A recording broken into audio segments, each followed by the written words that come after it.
Hey guys, what's going on? It's Eli, back with another review video, and yes, my part 2 review of Season 2 of Star Wars Visions. So now we've come up to episodes 4, 5, and 6. Episode 4, I Am Your Mother. Episode 5, Journey to the Dark Head. And Episode 6, The Spy Dancer. Yeah, and these episodes were pretty good ones. Yeah, and so far, my favorite episode in Season 2 has to be Episode 4, I Am Your Mother. So read the stories, the descriptions of the episodes. Episode 4. Young pilot Annie, who is embarrassed by her sweet but clingy mum, must team with her for a Medicap family race at the Academy. Along the way, their relationship is tested by the elements, their old ship, other racers, and each other. In Episode 5, a hopeful mechanic and delusionate young Jedi team up for a risky and unlikely quest to turn the tide of the galactic war, but dark forces tail them. Yeah. And Episode 6, the premier dancer at a famous Imperial frequent cabaret uses her unique skill set to spy for the rebellion. But the presence of a mysterious officer threatens to derail her mission. Yeah. So, as I said, these were some pretty good episodes. Episode 4, I Am Your Mother, the animation for this episode was done by none other than Artman. Yeah. The studio that brought us Wallace and Gromit, Shaun the Sheep, Pirates Band of Misfits, Chicken Run, you name it. Yeah. And I remember because, back when it was said that Artman was going to do something Star Wars, and it was in this. Yeah. And again, this was a good episode. And as I said, one of my favorite episodes of Season 2. Yeah. Of course, the way that Artman does their stop motion, clay animation, really good.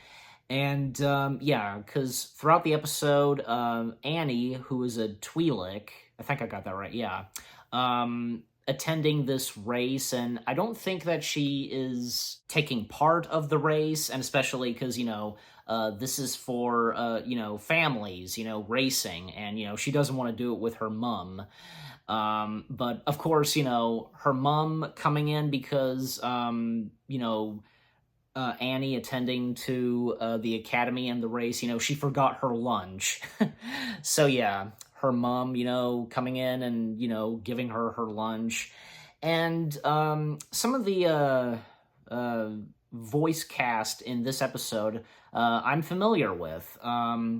Daisy Haggard, if I'm saying her last name right, she voices the one character that you can tell, is a little brat, wanting to win the race, her and her mom, yeah,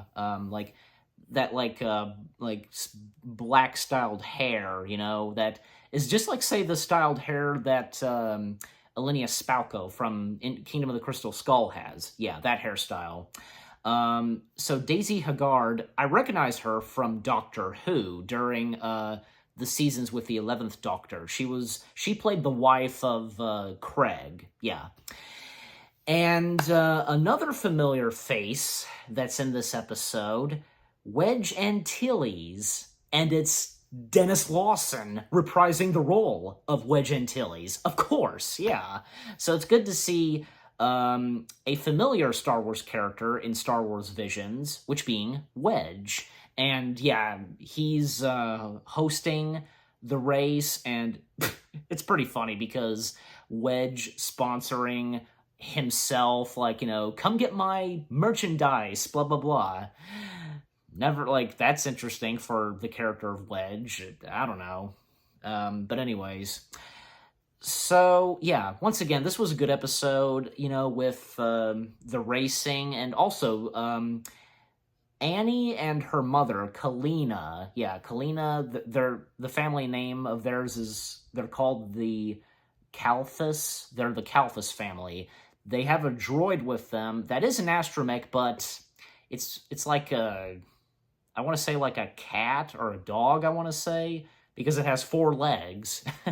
And the droid's name is Z1.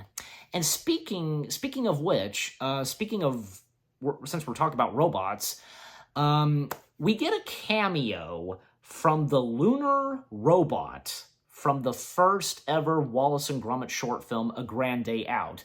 The robot that's on the moon. Yeah. He makes an appearance in this episode. That's really cool. And I was wondering, it would have been cool if we got other like cameos from other Artman characters. Obviously, space related characters, like that one alien character that was in Shaun the Sheep, Farmageddon. That would have been really cool, and it makes sense, but that's okay. Didn't appear in this episode. That's fine. And yeah, because obviously, Annie and her mother, they of course do win the race, and it's pretty funny because the one family that's trying to win the race, as I said, the one who you can tell is a brat, Dorota, if I'm saying that right. Her and her mom, they of course lose, and their ship crashing, and I was almost expecting if it was gonna like explode, but no, it didn't. So okay, but yeah, this was a good episode. Now moving on to episode 5, Journey to the Dark Head. The animation for this episode, it was done by Studio Mare, if I'm saying that right. Now, this episode, yeah, it's anime. Yeah, you can tell. I'll be honest, I don't think I really could get into this episode. I'm just saying, I'm not saying it was bad. It was good. But yeah, I don't know. The story in this episode, it didn't really attach me or anything like that. You get my point. But the one Jedi youngling, he's basically seeking revenge on a Sith, and also another thing in this episode, like uncovering like giant stoned heads, like obviously like it has to do something with the Force. And the animation in this episode was beautiful. It was really good, and all like the like colors and the lightsaber duel in this episode, really good. Yeah. And yeah, the mechanic and the Jedi youngling, like, I don't think, yeah, they don't get along at the beginning of this episode, but they do at the end. So yeah. And the Jedi youngling was having dreams, about the Sith, and taking revenge on the Sith. And the Sith in this episode, like, his personality, like, was just like, ooh, you think you can defeat me, that kind of personality. But yeah, overall, this was a pretty good episode. It's just, it was like the one episode that I couldn't get attached to, stuff like that. Again, no hard feelings on the episode, and not that I hate it. I'm just honestly saying. Okay, and finally, episode 6, The Spy Dancer. This was pretty good. The animation being done by La Chita Studios. I think that's how you say the name. I'm probably not saying it right, but I think, yeah, this is a French animation studio. Yeah, because it's obvious. The character's talking, with a French accent. So yeah. So yeah, the dancer, like, who is a rebel spy, and, like seeking revenge, basically, because we get a bit of the dancer's, like, backstory of what happened to her, and, her experience with the Empire. Louis, that's the character's name. and some of the other characters in this, like Hydus, if I'm saying that right, like, I think a friend of Louis, and co-dancer, and John, who is a mechanic, and yeah, basically Louis, seeing in the audience this one high Imperial officer, in a theater box watching the performance, and basically, like, yeah, she's having flashbacks of, what happened with her and her family, and her son being taken, and she thinks it's that Imperial officer that took her son. And there is a twist about that high-rank officer, which I'll get to in a minute.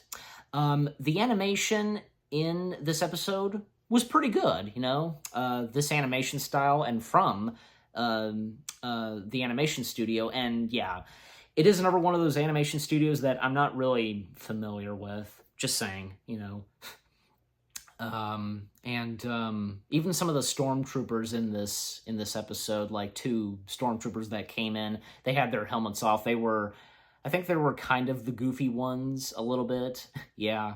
And also, like, one droid that appears in this episode, it's the same droid, same Imperial droid like K2SO from Rogue One. Yeah, that droid.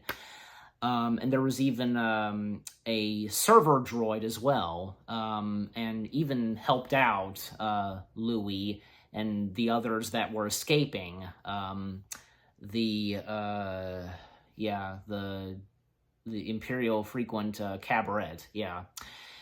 Okay, so about the Imperial officer that Louis is, trying to attack and so on, but she realizes who it is, and he's wearing an eye patch, and even though she doesn't call him by, who, you realize that, oh, it's her son, because, yeah, her son that was taken from her by that, Imperial officer, like, that Imperial officer took her son in and raised him as his own, and, he became part of the Empire. Like, wow, like, it's one of those that is really good. Like, ooh, yeah, it's one of those twists.